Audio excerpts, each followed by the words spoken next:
I refused to give money to my parents when they needed it the most, even though they had supported me my entire life. And today, I feel like a monster because of it. As far back as I can remember, I always knew we lived a modest life. We weren't wealthy, not even close, but I never felt like I was missing anything. My parents always found a way to provide everything I needed, and that meant far more than just food and clothing. They gave me opportunities. My father worked from sunrise to sunset, taking extra shifts and accepting any side job he could find. My mother, equally dedicated, balanced two jobs to ensure I had something they never did, a quality education. They believed education was the key to a better future, so they did everything possible to enroll me in the best schools, even if it meant constantly living on the edge financially. But as a child, I never noticed any of that. To me, my life felt normal. I went to school like everyone else, had lunch packed in my bag, and wore sneakers that weren't the most expensive, but weren't the worst either. My parents never let me see the weight they carried. I didn't notice the overdue bills, the nights my mother slept less because she took on extra shifts, or the days my father came home exhausted but still sat with me to help with my homework. The funny thing is, I always had an entrepreneurial spirit. Maybe it all started with a game from my childhood, Habbo Hotel. I was completely addicted to it. Anyone who's played knows how it works. To stand out, you needed money, the famous Habbo credits. I wanted status in the game. I wanted the best furniture, to create popular rooms, to make deals. But I didn't have a credit card, and my parents couldn't afford to spend money on something like that. So I started thinking of ways to earn it myself. I remember being about 10 years old when I realized I could resell Habbo items. I would buy cheap and sell higher, negotiate with other players, and make a profit. Before long, I was running my own little empire inside the game. That's when I discovered something. I loved it. I loved entrepreneurship, making deals, earning money on my own. While I was fascinated by this virtual world of strategy and negotiation, my parents were in the real world, working tirelessly to ensure I had an education that could take me much further than any online game ever could. I loved them more than anything.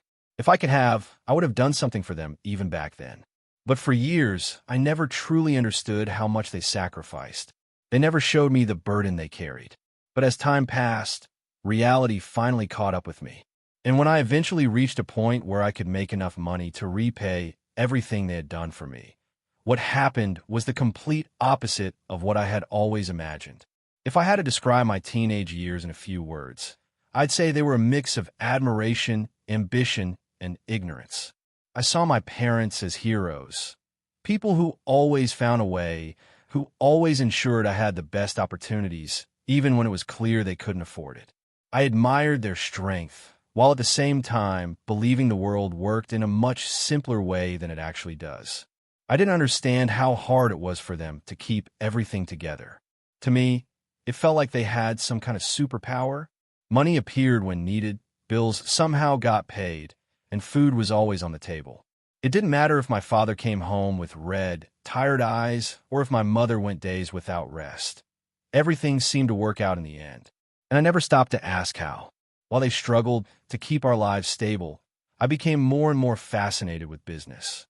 My interest in entrepreneurship, which had started with Habbo Hotel, only grew stronger. I didn't want a regular job or a simple paycheck. I wanted to become someone big, someone who had full control over their financial life. That's when I discovered financial gurus online. Like many curious teenagers who spend too much time on the internet, I started watching videos about wealth, success, and investments. It didn't take long before I was completely hooked. Every video, every motivational quote, every rags-to-riches story pulled me in. I believed everything. I absorbed it as if it were a sacred guide to success. And it wasn't just videos. I started reading books about finance. Rich Dad, Poor Dad was the first. It made me feel enlightened. I learned about assets and liabilities, about how the rich don't work for money, but make money work for them. Then came Secrets of the Millionaire Mind, which talked about mindset and how our beliefs about money shape our lives. With every page, my mind filled with ideas about how to escape mediocrity and build something great. I thought I was smart, really smart. While my classmates were focused on parties and relationships, I was busy planning my financial future. I took notes, developed strategies, and imagined myself 10 years ahead, already wealthy and independent. But at the same time, something changed. I started seeing my parents differently. Before, they were my heroes. Now, after consuming so much financial content, I began noticing what I thought were their mistakes. Why was my father still working so hard instead of investing better?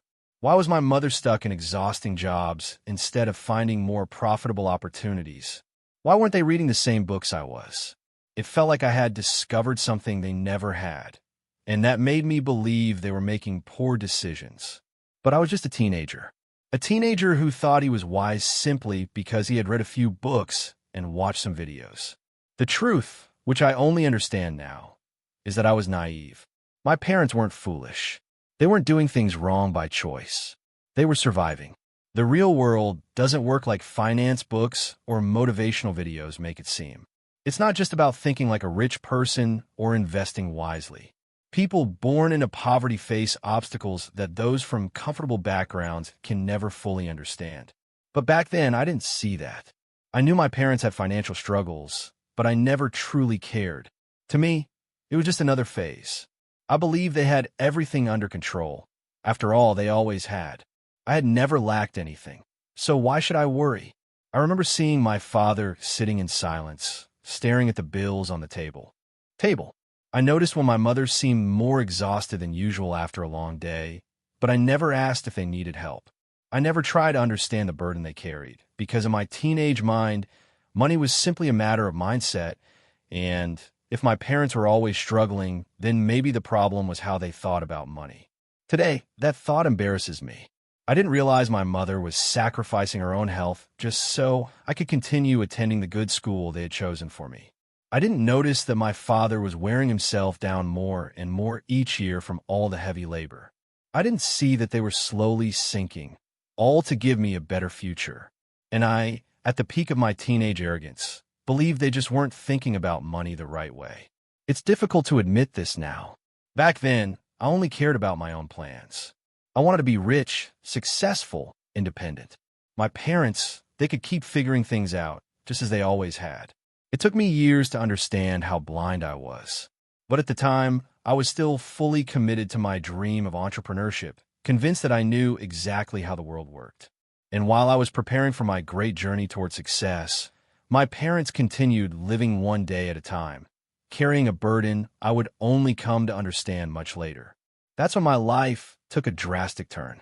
After spending years consuming books and videos about finance and entrepreneurship, the moment came for me to decide my future. I was still young, full of ambition, and determined not to depend on anyone. After finishing my studies, I took a public service exam, and to my surprise, I passed. It felt like a dream come true. Job stability, a guaranteed salary, benefits. It was everything someone from my background could ever hope for. My parents were proud. To them, this was proof that all their sacrifices had paid off. I had finally secured a stable position, free from the hardships they had endured their entire lives. But deep down, something didn't feel right.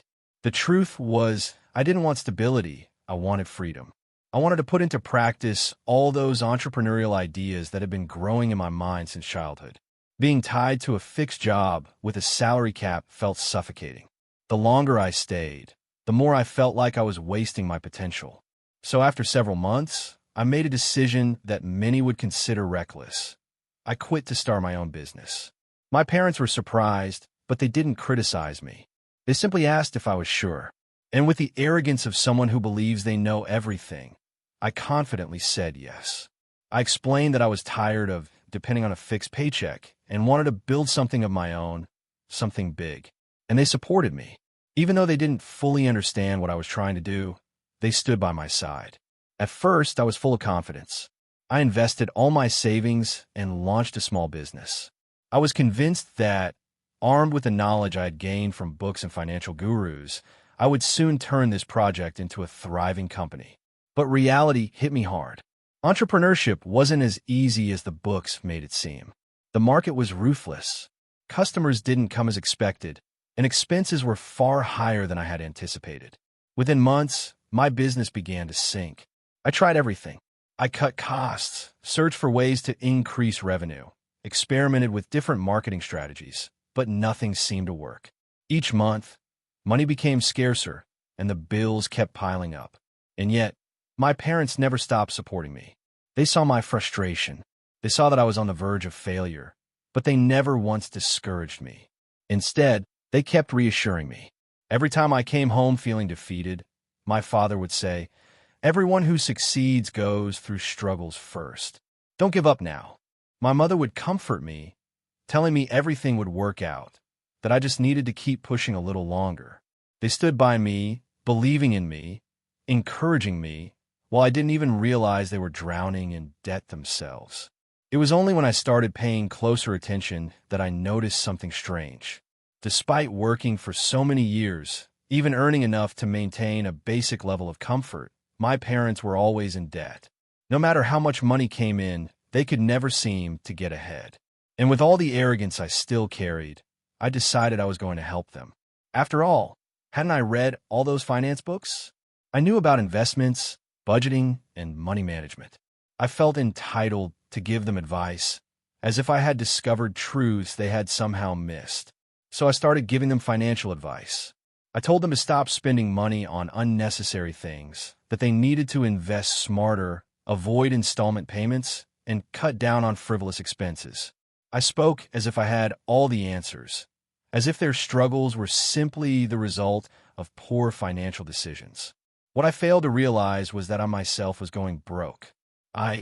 The one who thought I was financially savvy, the one who wanted to teach my parents about money, was on the verge of bankruptcy.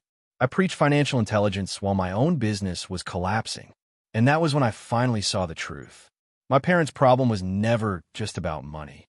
I could have given them any amount, paid off all their debts in that moment, and within months, they would have been in debt again. Because the problem ran deeper than that. It wasn't just about how much they earned. It was about how they viewed money. My parents had grown up in an environment of scarcity. Their entire lives had been about survival, about making ends meet, about ensuring I never went without. To them, money was never a tool. It was a constant source of stress, something that was never enough. They had become used to always living on the edge. Whenever they had extra money, instead of saving or investing, they would spend it on something they had wanted for a long time. Because after years of sacrifice, they felt they deserved a little happiness. And I couldn't blame them for that. They had spent decades denying themselves even the smallest luxuries. How could I expect them to suddenly behave like the wealthy businessmen from the finance books I had been reading? At that moment, I finally understood something important. Money isn't just about numbers.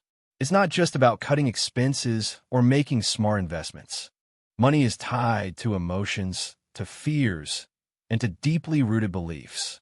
And in that moment, I realized my parents didn't need my financial advice. They needed me to understand them. For the first time in my life, I truly saw my parents, not as heroes, not as people making mistakes who needed to be fixed, but as human beings. People who had spent their entire lives fighting, failing, learning, and doing the best they could. From that moment on, everything began to change. But it would still take time before I fully understood the true impact of that realization. After the failure of my first business, I spent years trying to rebuild myself. I didn't want to return to a traditional job. Entrepreneurship was still my goal, but this time I needed to approach it more wisely. That's when I fully immersed myself in the world of digital business. I spent months studying, testing strategies, and investing what little money I had left into courses and tools. I worked with affiliate marketing, experimented with dropshipping, created monetized blogs. I tried everything. Some projects generated small returns, while others failed completely. During this process, I began to recognize my past mistakes. I had been arrogant. I believed I understood everything about money simply because I had read a few books and watched videos online. But nothing can replace real experience. The business world doesn't follow fixed or predictable rules, and I learned that the hard way. While I was trying to rebuild myself, my parents continued living as they always had. The difference was that now they were older and even more driven by immediate needs and consumption. They hated the idea of living with restrictions. Even when money was tight, they preferred to spend everything rather than go without something. To them, not having meat on the table was unthinkable, even if it meant taking on more debt at the grocery store. If they could pay in installments, they would. If they could borrow money, they did. And this turned into an endless cycle. I saw what was happening and tried to help. I didn't want them to suffer, so I started offering suggestions. I proposed a realistic financial plan tailored to their lifestyle.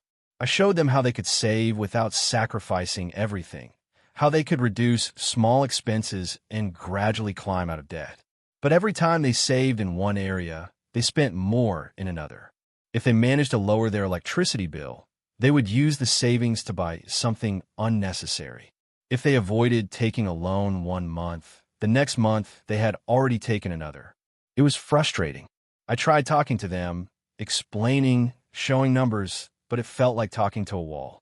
To them, any extra money was an opportunity to spend more, never to save. At that point, I decided to stop insisting and focus entirely on the digital world. After many failures, I finally got it right. I created an online store that started performing extremely well. It was a simple idea, but it was executed properly. I learned from my past mistakes, and this time I built everything with strategy, without rushing and without letting blind enthusiasm take control. And suddenly, I was making real money. It wasn't overnight success, but sales were growing steadily. For the first time in my life, I felt like I was in control. But when the money started coming in, things became serious.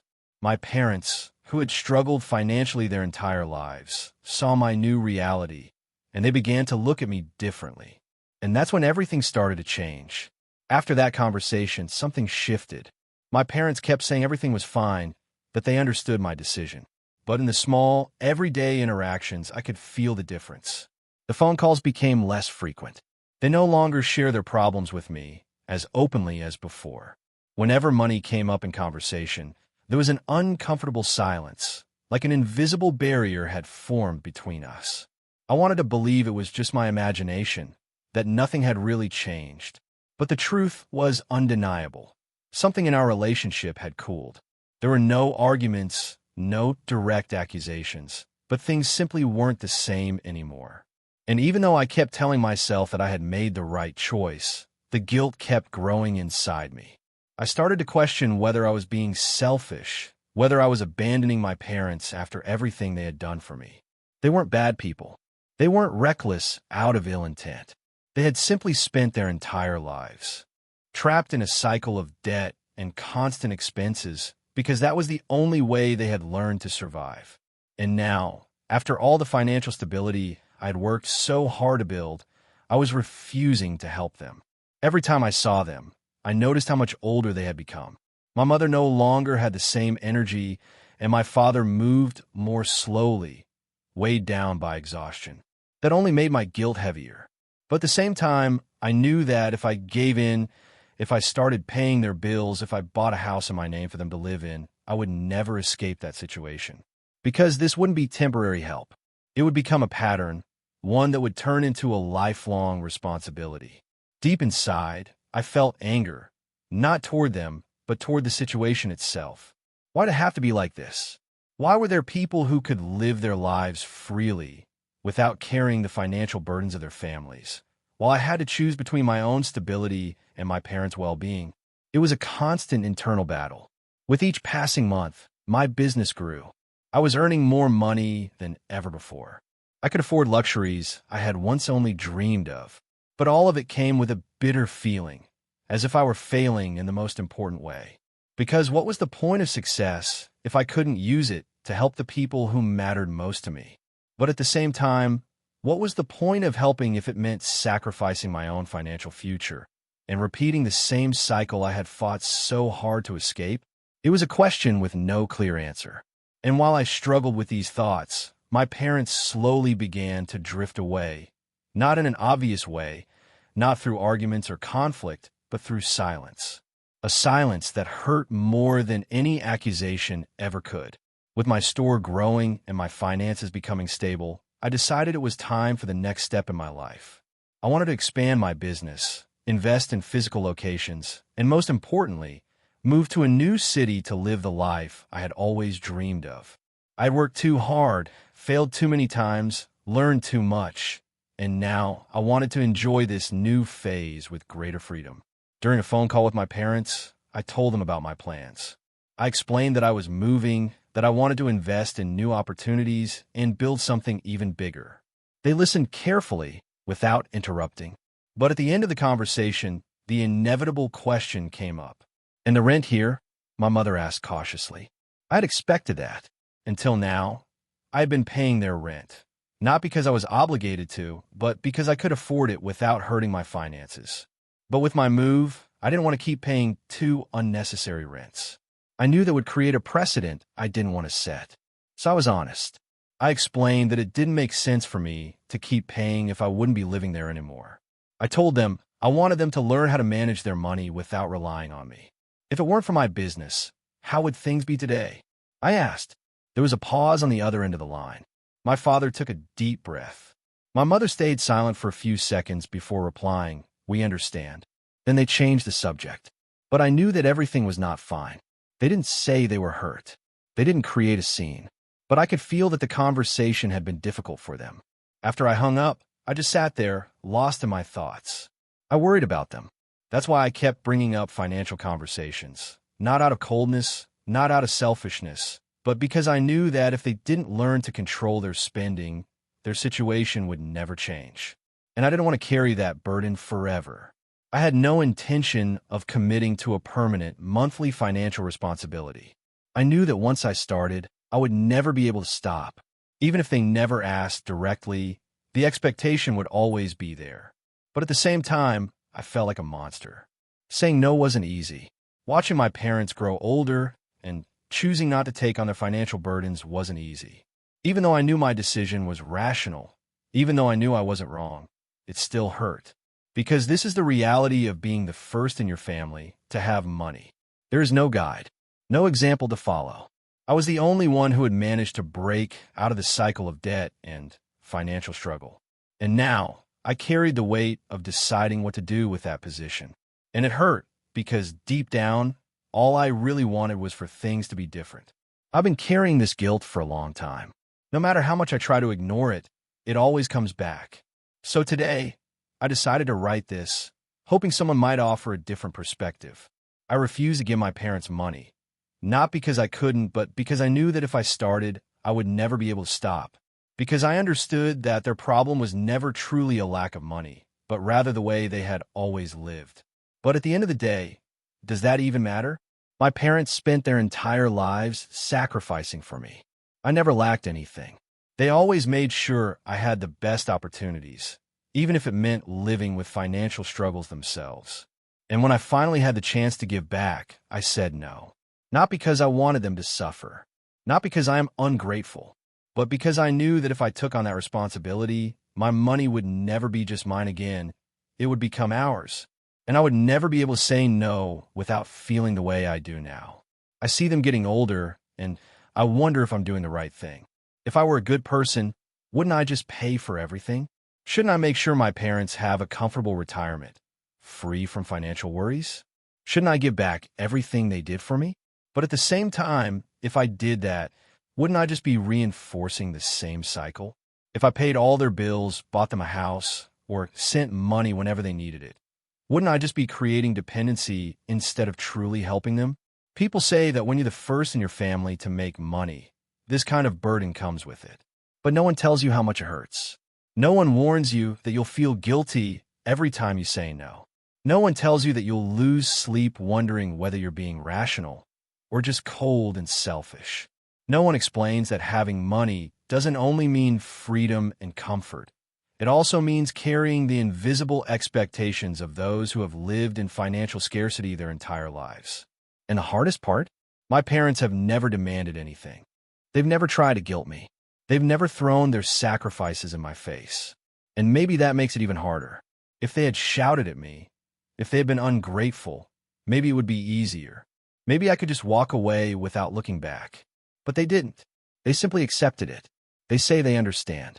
They change the subject whenever money comes up. And that breaks me inside. Because deep down, I know they don't truly understand. They don't understand why the son they sacrificed everything for, the one who now earns more than they ever did, chooses not to support them financially on a regular basis. And I keep asking myself, does that make me a monster? I'm not a billionaire. I'm not someone who could solve all their problems without it affecting my finances. But I'm also not struggling to pay my own bills. I live well. I could help them, but I don't. Because I know that if I start, I won't be able to stop. Because I know it wouldn't be a solution. It would only be the beginning of a new financial dynamic where I would always be responsible for covering their needs. And I want to live my own life. So, but does that make me a monster? Or am I simply doing what any reasonable person would do? I genuinely want to know what you would do in my place. Because honestly, I don't know what to think anymore.